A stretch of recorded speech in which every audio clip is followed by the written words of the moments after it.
Chọn nhìn người rất thừa. Ôi giời.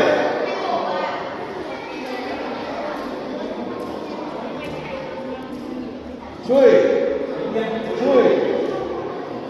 Các bạn biết tại sao làm khả năng? Thứ nhất là con đánh mạnh vào bụng, sau lại trên là không phòng thủ, đúng không? Mình đánh mình phải ra trên phòng thủ. Còn mình đánh thì đi người ta thả hò, đúng không? Cho nên là khi mình đánh như